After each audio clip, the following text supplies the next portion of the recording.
Jueces capítulo 20. Entonces todos los israelitas se unieron como un solo hombre, desde Dan en el norte hasta Beerseba en el sur, incluidos los del otro lado del Jordán en la tierra de Galaad. Toda la comunidad se reunió en asamblea ante la presencia del Señor en Mizpa. Los líderes de todo el pueblo, de todas las tribus de Israel, 400,000 guerreros armados con espadas, ocuparon sus puestos en la asamblea del pueblo de Dios. Pronto llegó la noticia a la tierra de Benjamín de que las otras tribus habían subido a Mizpa. Entonces los israelitas preguntaron cómo había sucedido ese crimen tan terrible. El levita, el esposo de la mujer asesinada, explicó: mi concubina y yo nos detuvimos para pasar la noche en Gibeá, una ciudad que pertenece a la tribu de Benjamín. Esa noche algunos de los ciudadanos prominentes de Gibeá rodearon la casa con la intención de matarme y violaron a mi concubina hasta que quedó muerta. Entonces corté su cuerpo en 12 pedazos y envié los pedazos por todo el territorio asignado a Israel, porque esos hombres han cometido un crimen terrible y vergonzoso. Ahora bien, todos ustedes, la comunidad entera de Israel, tienen que decidir aquí y ahora qué debe hacerse al respecto. Y todo el pueblo se puso de pie al mismo tiempo y proclamó a una voz: ninguno de nosotros volverá a su hogar, no, ni una sola persona. En cambio haremos lo siguiente con Gibeá: echaremos suerte para decidir quién la atacará. 1/10 parte de los hombres de cada tribu se encargará de abastecer a los guerreros con provisiones. Los demás nos vengaremos de Gibeá en Benjamín por la infamia que sus hombres han cometido en Israel. Así que los israelitas estaban en total unanimidad y se juntaron para atacar la ciudad. Los israelitas enviaron mensajeros a la tribu de Benjamín diciendo: ¿qué acto tan terrible se ha cometido en medio de ustedes? Entréguennos a esos hombres malvados, a esos perturbadores de Gibeá, para que los ejecutemos y así purifiquemos a Israel de semejante maldad. Pero los de Benjamín no quisieron escuchar.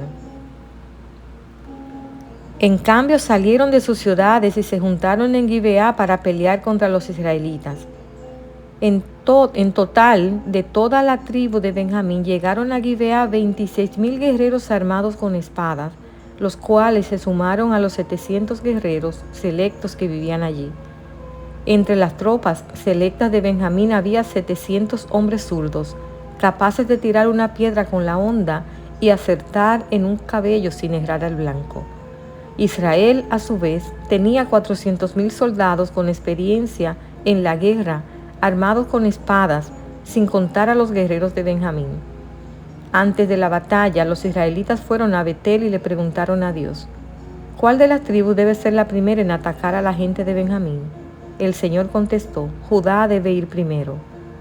Entonces los israelitas salieron temprano a la mañana siguiente y acamparon cerca de Gibeá. Después avanzaron hacia Gibeá para atacar a los hombres de Benjamín. Pero los guerreros de Benjamín que estaban defendiendo la ciudad salieron y mataron ese día a 22,000 israelitas en el campo de batalla.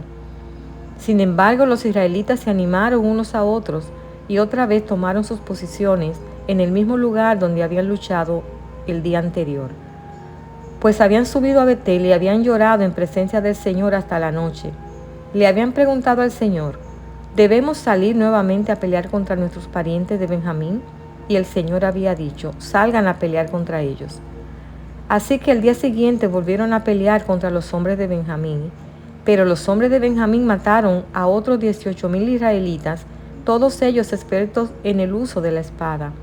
Entonces todos los israelitas subieron a Betel y lloraron en presencia del Señor, y ayunaron hasta la noche. También le llevaron al Señor ofrendas quemadas y ofrendas de paz. Los israelitas fueron a buscar dirección del Señor. En esos días el arca del pacto de Dios estaba en Betel, y el sacerdote era Fines, hijo de Eleazar y nieto de Aarón. Los israelitas le preguntaron al Señor: ¿debemos volver a pelear contra nuestros parientes de Benjamín o debemos detenernos? El Señor le dijo: vayan mañana, se los entregaré. Entonces los israelitas armaron una emboscada alrededor de Gibeá. Salieron el tercer día y tomaron sus posiciones en los mismos lugares que antes. Cuando los hombres de Benjamín salieron a atacar, fueron alejados de la ciudad. y tal como habían hecho antes, comenzaron a matar a los israelitas. Unos 30 israelitas murieron en campo abierto, y por los dos caminos, uno que lleva a Betel y el otro que lleva de vuelta a Gibeá. Entonces los guerreros de Benjamín gritaron: los estamos derrotando igual que antes. Pero los israelitas habían planeado huir de antemano para que los hombres de Benjamín salieran a perseguirlos por los caminos y quedaran alejados de la ciudad. Cuando los guerreros israelitas llegaron a Baal Tamar, se dieron vuelta y tomaron sus posiciones de batalla. Mientras tanto, los israelitas que estaban escondidos en emboscada al occidente de Gibeá salieron de repente a pelear. Sumaban 10,000 los guerreros israelitas selectos que avanzaron contra Gibeá. El enfrentamiento fue tan intenso que Benjamín no se dio cuenta del desastre que se avecinaba. Y el Señor ayudó a Israel a derrotar a Benjamín. Y ese día los israelitas mataron a 25,100 guerreros de Benjamín, todos expertos en el manejo de la espada.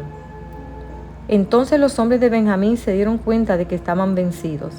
Los israelitas habían retrocedido frente a los guerreros de Benjamín para que los que estaban escondidos en emboscada tuvieran más terreno para maniobrar contra Gibeá.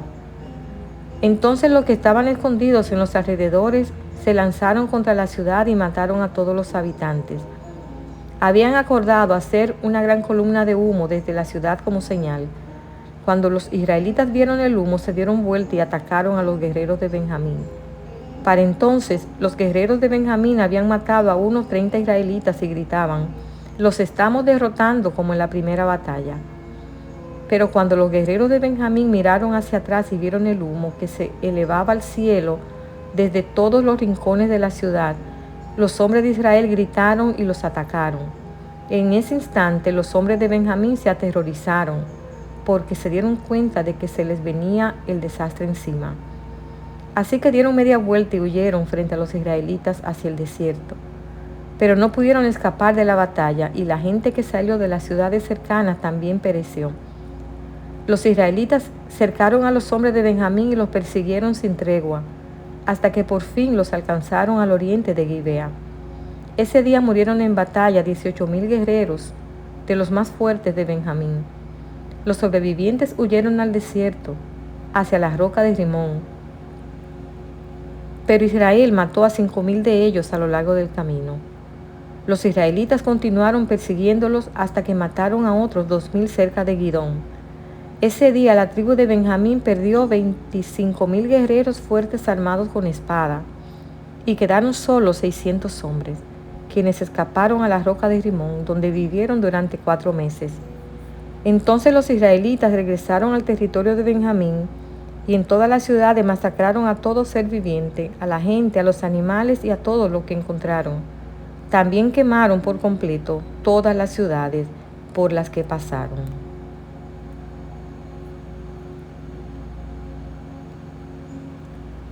Dan era la ciudad que quedaba más al norte en Israel, y Beerseba la que quedaba más al sur. A menudo se mencionaban juntas como referencia a toda la nación.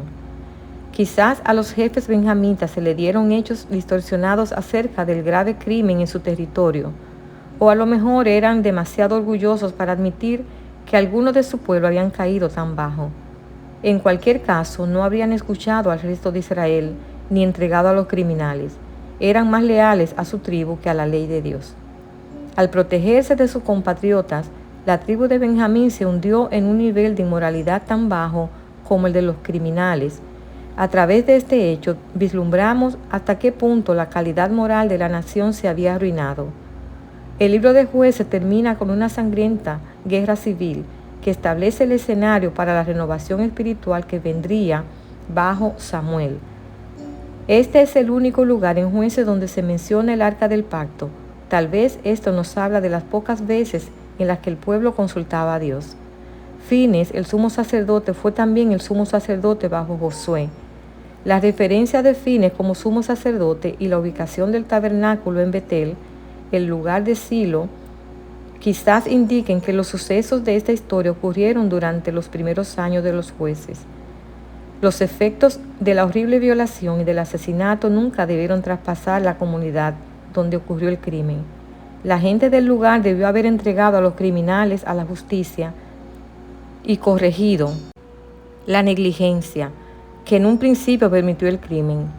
En vez de eso, primero el pueblo y luego toda la tribu defendió esta maldad hasta el punto de ir a la guerra por esta causa.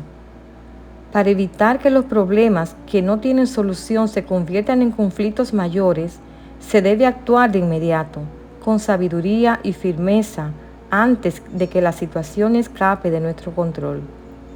A la larga, la tribu de Benjamín se recobró de esta matanza. Saúl, el primer rey de Israel, provenía de esta tribu. Primera de Samuel 9:21. Así también la reina Esther. Esther 2, 5 al 7. Y el apóstol Pablo en Romanos 11:1. Pero la tribu siempre se reconoció por ser la más pequeña que las demás.